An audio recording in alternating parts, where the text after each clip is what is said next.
أشهد أن لا إله إلا الله وحده لا شريك له وأشهد أن محمدا عبده ورسوله اللهم صل على سيدنا ومولانا محمد وعلى آل سيدنا ومولانا محمد وبارك وسلم إنك حميد مجيد. خاتم الانبیاء حضرت محمد مصطفیٰ احمد مجتبیٰ صلی اللہ علیہ وسلم کے غلام اور ہمارے امام بانی جماعت احمدیہ حضرت مسیح موعود و مہدی مسعود کے ایمان افروز اور روح پرور ملفوظات.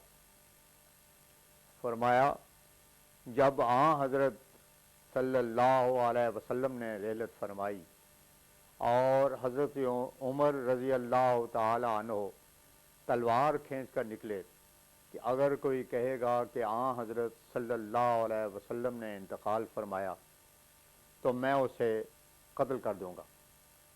ایسی حالت میں حضرت ابو بکر صدیق نے بڑی جرأت اور دلیری سے کلام کیا اور خطبہ کھڑے ہو کر پڑھا ما محمد الا رسول قد خلت من قبل رسول، یعنی محمد بھی صلی اللہ علیہ وسلم اللہ تعالیٰ کے ایک رسول ہی ہیں اور آپ سے پہلے جس قدر نبی ہو گزرے ہیں سب نے وفات پائی ہے. اس پر وہ جوش فروغ ہوا. اس کے بعد بادیہ نشین مرتد ہو گئے.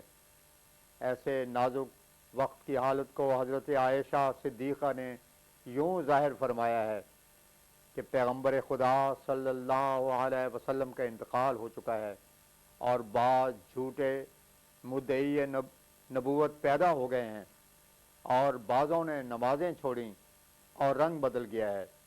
ایسی حالت میں اور اس مصیبت میں میرا باپ حضرت صلی اللہ علیہ وسلم کا خلیفہ اور جانشین ہوا. میرے باپ پر ایسے سے غم آئے کہ اگر پہاڑوں پر آتے تو وہ بھی نابود ہو جاتے. اب غور کرو کہ مشکلات کے پہاڑ ٹوٹ پڑنے پر بھی ہمت اور حوصلہ کو نہ چھوڑنا یہ کسی معمولی انسان کا کام نہیں. یہ استقامت صدق ہی کو چاہتی تھی اور صدیق نے ہی دکھائی. ممکن نہ تھا کہ کوئی دوسرا اس خطرے کو سنبھال سکتا. تمام صحابہ اس وقت موجود تھے. کسی نے نہ کہا کہ یہ میرا حق ہے. وہ دیکھتے تھے کہ آگ لگ چکی ہے، اس آگ میں کون پڑے. حضرت عمر نے اس حالت میں ہاتھ بڑھا کر آپ کے ہاتھ پر بیعت کی اور پھر سب نے یکے بعد دیگرے بیعت کر لی. یہ ان کا صدق ہی تھا کہ اس فتنے کو فروغ کیا اور ان موذیوں کو ہلاک کیا. مسیلمہ کے ساتھ 1,00,000 آدمی تھا اور اس کے مسائل عبادت کے مسائل تھے.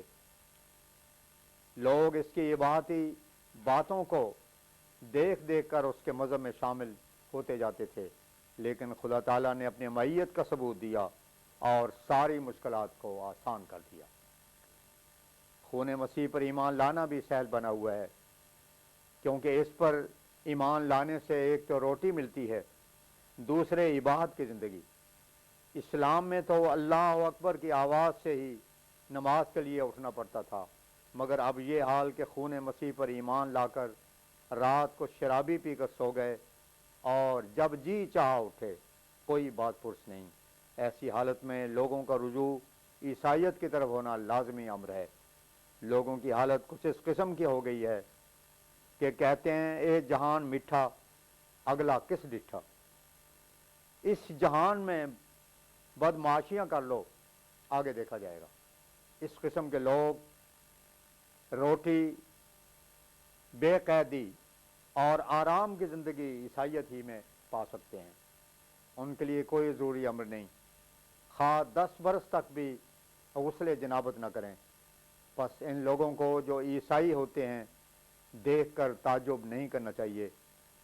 یہ دہریہ منش جو مرتد ہوئے ہیں، اگر عیسائی نہ ہوتے تو باطنی طور پر بھی تو مرتد ہی تھے۔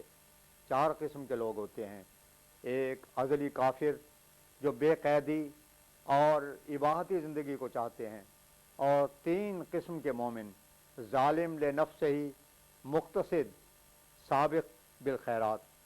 پہلی قسم کے مومن وہ ہیں جو ظالم ہیں، یعنی ان پر کچھ جذبات نفس غالب آ جاتے ہیں، دوسرے میانہ، اور تیسرے خیر مجسم۔ اب ازلی کافر جو نفس کے غلام اور بندے ہیں، جن کی غرض و غایت بجوز اس کے اور کچھ نہیں کہ بے قیدی کی زندگی بسر ہو اور روپے بھی برباد ہو، ان کو اسلام سے کیا مناسبت؟ وہ تو عیسائیت کو پسند کریں گے کہ تنخواہ مل جائے اور کسی چیز کی ضرورت نہ رہے۔ اگر جائیں گے تو وہاں بھی محض اس غرض سے کہ صدہا خوبصورت عورتیں اچھے لباس پہن کر جاتی ہیں، وہاں بد نظری کے لیے جا بیٹھے۔ غرض اس قسم کی عبادت زندگی والوں کو اسلام سے کوئی مناسبت ہو ہی نہیں سکتی۔ اس زمانے میں بھی مسلمہ نے عبادتی رنگ میں لوگوں کو جمع کر رکھا تھا۔ ایسے وقت میں حضرت ابو بکر خلیفہ ہوئے تو انسان خیال کر سکتا ہے کہ کس قدر مشکلات پیدا ہوئی ہوں گی۔ اگر وہ قوی دل نہ ہوتا اور حضرت صلی اللہ علیہ وسلم کے ایمان کا رنگ اس کے ایمان میں نہ ہوتا تو بہت ہی مشکل پڑتی اور گھبرا جاتا۔ لیکن صدیق نبی کا ہمسایہ تھا، آپ کے اخلاق کا اثر اس پر پڑا ہوا تھا اور دل نور یقین سے بھرا ہوا تھا، اس لیے وہ شجاعت اور استقلال دکھایا کہ حضرت صلی اللہ علیہ وسلم کے بعد اس کی نظیر ملنا مشکل ہے۔ ان کی زندگی اسلام کی زندگی تھی۔ یہ ایسا مسئلہ ہے کہ اس پر کسی لمبی بحث کی حاجت ہی نہیں۔ اس زمانے کے حالات پڑھ لو اور پھر اسلام کی خدمت ابو بکر رضی اللہ تعالیٰ عنہ نے کی ہے، اس کا اندازہ کر لو۔ میں سچ کہتا ہوں کہ ابو بکر صدیق رضی اللہ عنہ اسلام کے لیے آدم ثانی ہیں۔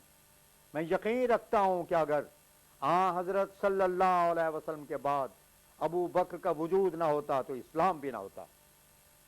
ابو بکر صدیق کا بہت بڑا احسان ہے کہ اس نے اسلام کو دوبارہ قائم کیا، اپنی قوت ایمانی سے کل باغیوں کو سزا دی اور امن کو قائم کر دیا، اس طرح پر جیسے خدا تعالیٰ نے فرمایا اور وعدہ کیا تھا کہ میں سچے خلیفہ پر امن کو قائم کروں گا۔ کہ پیش گوئی حضرت صدیق کی خلافت پر پوری ہوئی اور آسمان نے اور زمین نے عملی طور پر شہادت دے دی۔ حضرت مسیح موعود علیہ السلام سیدنا حضرت ابو بکر کی نسبت کیا خوب فرماتے ہیں، مکین امین زاہد عند ربہ مخلص دین الحق من کل مہجری ومن فتن یخشى علی الدین شرها ومن محن کانت کصخر مسخری۔ یعنی حضرت ابو بکر اپنے رب کے حضور صاحب مرتبہ اور امین و زاہد تھے۔ آپ نے ہر ایک بیہودہ گو سے دین حق کو نجات دلائی اور ان فتنوں سے بھی جن کے شر سے دین کو خوف تھا، اور ایسے مصائب سے بھی جو پتھر کی طرح ریزہ ریزہ کر دینے والے تھے۔ وآخر دعوانا ان الحمدللہ رب العالمین۔